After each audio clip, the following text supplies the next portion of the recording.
Gracias por continuar con nosotros aquí en el Cafecito de la Mañana. Ya ha llegado el momento en el que, bueno, conocemos acerca de distintos temas en relación a la salud en general de los más pequeños en casa. Bienvenido, doctor. Tenemos aquí al doctor José Luis Nava, quien es pediatra. Gracias, mucho gusto como siempre, muchas gracias. Sí, bueno, uno de mis segmentos favoritos. Ay, todos gracias, me gustan, gracias. pero claro pues que es que hablamos de pequeños, ¿verdad? Mucho, Pequeños claro y pequeñas sí. siempre. Bueno, o sea, en contexto de la infancia, pues, y de las infancias tan bonitas siempre, se disfruta mucho trabajar con los niños, ¿verdad? Pues claro. es algo de lo más satisfactorio. Pues ya sé que en mayo tiene fechas muy importantes y bueno, también en mayo, hace aproximadamente una semana, se celebra el Día Mundial del Asma. Entonces no quería dejar pasar este día tan importante.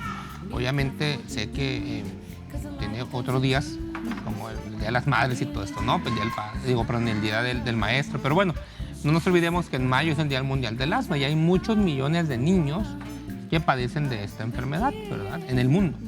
Entonces, sí es muy importante hablar y recalcar algunas cuestiones sobre este tema en específico. Cuando un diagnóstico se da de asma, pues la verdad es que los papás se alarman, se preocupan y piensan que su hijo va a tener que estar siempre encerrado en reposo sin hacer nada y sin ser niño. Claro. Y parte de la clave del éxito es el llevarte de la mano con alguno de los profesionales de la salud para que puedas tener un control adecuado de la enfermedad y que tu hijo, yo siempre les digo, la meta de nosotros con él es que sea un niño como cualquier otro sin tener problemas de ningún tipo, sin sintomatología, sin interferir en la calidad de vida. Claro. Se puede lograr, ¿eh? Claro que sí. Se puede lograr.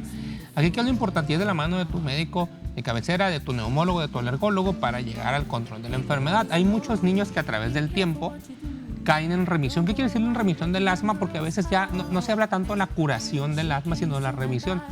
Que podemos lograr que la enfermedad se duerma, entre comillas, y muchas veces no regrese otra vez en la vida adulta, sí. Es más probable que un niño que no tenga tratamiento y que no tenga control tenga una mala calidad de vida y un padecimiento que se vuelva crónico hacia la edad adulta. Claro. Con lo que conlleva esto, ¿verdad? Que baje la función de sus pulmones, que baje la capacidad de sus pulmones y que pues, de adulto joven tenga un problema pulmonar ya crónico y una secuela. Claro, y luego muchas mamás se asustan. Y pues me toca, por ejemplo, en consulta que en la historia clínica me dicen ustedes, es que el niño tiene asma. Pues ya platicando con ellas, bueno, ¿cuándo fue el último episodio asmático que le dio? ¿Qué fue lo que lo detonó? Entonces, está medicado, está controlado, entonces no es de mayor problema y los niños pueden llevar su vida completamente normal. Así es. Con esos cuidados. Exactamente. Y claro, en caso, a muchos papás me dicen que requiere una evaluación médica para un procedimiento dental que va a llevar anestesia o algo así. Y claro que se puede, ¿verdad? Obviamente, sí es muy importante que papi y mami lleven un control de la enfermedad también. Así es. No puedes... el hecho de que no tengas un seguimiento puede afectar, que sí se complican algunos padecimientos, y entonces debe de llevar un control completo, ¿no?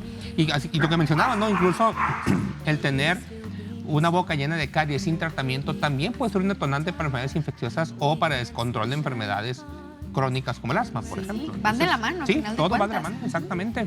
Desde la nariz hacia abajo, ¿no? Entonces, es muy importante que tú identifiques los datos de alarma de tu niño cuando está en crisis.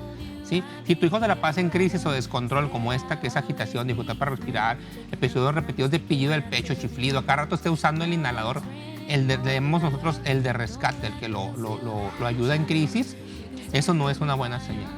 Claro. O sea, eso quiere decir que tu hijo no está bien controlado de su enfermedad y pues hay que llevarlo al control total. Así es. ¿Qué hacemos con un niño cuando se le sospechan asma? Número uno, hacemos una historia clínica. A veces estos niños casi el diagnóstico nos da la historia clínica y los antecedentes. Resulta que el papá y la mamá fueron asmáticos de niños o de grandes, el hermanito mayor tiene asma, pues ya dicen, los síntomas ya van muy de la mano, son la misma familia, son los mismos genes, ¿no? Obviamente hacemos una exploración en nuestro pacientito, pacientita, nariz hasta la pancita y todo lo demás, viendo los datos de que si hay pillidos, si hay algún problema o trastorno respiratorio, vemos si hay alguna otra enfermedad concomitante o acompañante del asma. Y posteriormente, pues le hacemos, si tiene la edad, algunos exámenes. ¿Verdad? Hay unos exámenes de soplar para niños pequeños, algunos exámenes de soplar que tenemos nosotros para niños un poquito más grandes. Radiografías, exámenes de sangre y en conjunto emitimos un diagnóstico, ¿verdad? Hay bebecitos muy pequeños que su problema asmático va a ser transitorio o episódico y que afortunadamente a través de los meses se va a mejorar. Y hay niños que van a tener que dar el seguimiento junto con la alergología para ver a qué sale alérgico y acompañarlo hasta la adolescencia, cuando a veces mejora, o si no, pues la enfermedad se queda. Si la enfermedad se vuelve crónica, no hay que preocuparnos tanto si llevaste un control de la mano de tus médicos, porque generalmente esa enfermedad va a ser una enfermedad que va a poder tenerla bien controladita y que no le va a dar ninguna secuela. ¿Sí? Entonces, sí hay muchas cosas que hacer. ¿Cuáles serían los síntomas que nosotros podríamos empezar a sospechar en los niños en cuanto a asma? Sería tos crónica, en las noches al correr a brincar, episodios que tengan pillido del pecho de manera recurrente, que cualquier resfriado a tu niño se le vaya al pecho y que acabes nebulizándote, ¿no? Okay. Que tengan nebulizaciones frecuentes en tu niño, que tengas historial de alergias o asma, tanto el niño como la familia, ¿verdad? Entonces, sí es muy importante. Yo siempre le digo, ahorita que hablando de tos crónica, como dice ahí, muchos papás me dicen, ¿y tu hijo sufre tos? Pues sí, la tos normal. Pues no, la tos no es normal, ¿ok? Puede ser esperada en un resfriadito 1 o 2 semanitas, ¿verdad? Asociada a una enfermedad. Sí, claro, ¿verdad? Pero que esto sea siempre, es que sí, pues siempre cae tos. No, eso ya no es normal. Eso no es normal. Y hay manera, digo, la causa número 1 de tos crónica en niños es el asma, entonces empezando de ahí, pues hay que descartar el asma, ¿no? Claro que hay muchas otras enfermedades que pueden causarnos tos crónica en los niños, pero la principal sería el asma, ¿no? Si tu hijo se la pasa tosiendo de manera regular y por varias semanas, ya no es normal. Porque me dicen mis papás, es que, porque ellos asocian el asma como hacía las películas de que el niño se ahoga, se pone morado y se van corriendo a urgencias con él en brazos. Eso ya es muy avanzado. Porque le dices que tu hijo puede tener asma, pero es que yo nunca lo he llevado a urgencias ni se ha puesto morado. No necesitas llegar a eso para que tenga asma. A veces más bien, no hay que llegar a eso. Exacto, no hay que llegar a ese punto. Y no todos los niños hacen crisis así. Hay diferentes niveles de la enfermedad. Entonces, bueno, si tu hijo tiene tos crónica, una de las enfermedades más frecuentes que puede ser sería el asma. Y claro que hay otros síntomas, ¿no? Enfermedades acompañantes de la alergia, como alergia en la nariz, alergia a la proteína de leche cuando era más bebé, alergias en la piel, y todo esto se puede acompañar junto con la enfermedad. Entonces sí es importante darle un seguimiento a tu hijo, ese hijo que tú has nebulizado varias veces en su vida, que tú has tenido varios problemas de tos frecuente en él. Eso no es normal, ¿verdad? Y como les digo, el asma pues es una enfermedad multifactorial. Claro. Que conlleva, pues porque me preguntan los papás, ¿pero por qué? ¿Qué hice yo? Pues son muchas cosas, ¿no? Sí. Los genes de los papás, la ciudad en la que vivimos, la alimentación que pueda tener, incluso lo que haya pasado incluso desde antes de que la mamá se embarazara, ¿verdad? El que fue parto o no, si tomó leche materna, si entró a guardería muy pequeño. O sea, son pequeñas piezas de rompecabezas para que se arme el diagnóstico del asma. No es una sola cosa. Claro que la herencia pesa mucho. Como les dije ahorita, mamá, papá y hermanos tienen asma, pues es muy probable que tu hijo lo vaya a tener. Ojalá que no, pero casi hagas lo que hagas, muy seguramente va a poder desarrollar la enfermedad. Claro que hay maneras siempre de tratarlo, ¿no? Entonces el asma se controla, no se cura, aunque les digo, estas remisiones en las que suelen caer puede ser que ya nunca más regrese, pero hay casos donde, por ejemplo, mejoraron en la adolescencia y por ahí de los 40 les regresó el problema. Bueno, pero la verdad es que siempre va a ser mejor esta enfermedad acompañado de expertos en el área. Los expertos para manejar esta enfermedad tienen que ser siempre en conjunto neumología, alergología y claro, de base tu pediatra de cabecera, ¿verdad? Que es el que te vea tu pequeño desde el principio, ¿no? Claro que hay casos de asma muy leve en la que el pediatra se puede hacer cargo sin ningún problema, ¿verdad? Ya cuando esta enfermedad no responde a los tratamientos iniciales o al manejo inicial, pues puedes echar la mano de algún otro especialista, como ya dijimos, ¿no?